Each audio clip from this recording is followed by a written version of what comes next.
what are your thoughts around how you evaluate if someone's absorbed the training? So are there tests involved? So, and I just actually a little bit we were talking about before we went live today about different Yeah. documentaries, and I just saw one I forgot to mention everyone on Boeing and what went on at Boeing. And one of the things was the training was insufficient. Changes were made. Obviously, this is completely different. So the changes were made and the training Yeah. was insufficient. The testing wasn't there. So when do we institute testing to make Yeah. sure that the training's been absorbed?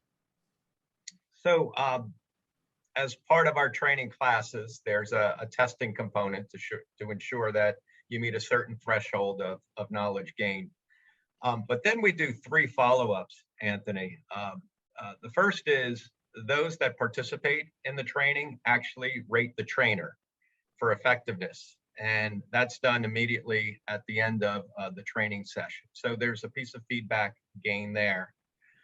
Then the second thing we do is we survey the participants and say, well, how do you think you did? Here's your score, but how did you think you did in the class and what could we have done better?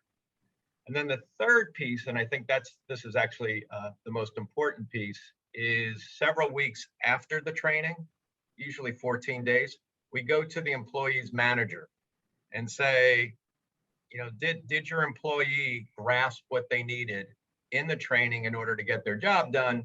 Or, were they like Mike and they needed lots of hand holding, remedial assistance, and, needs to go back and take the class again?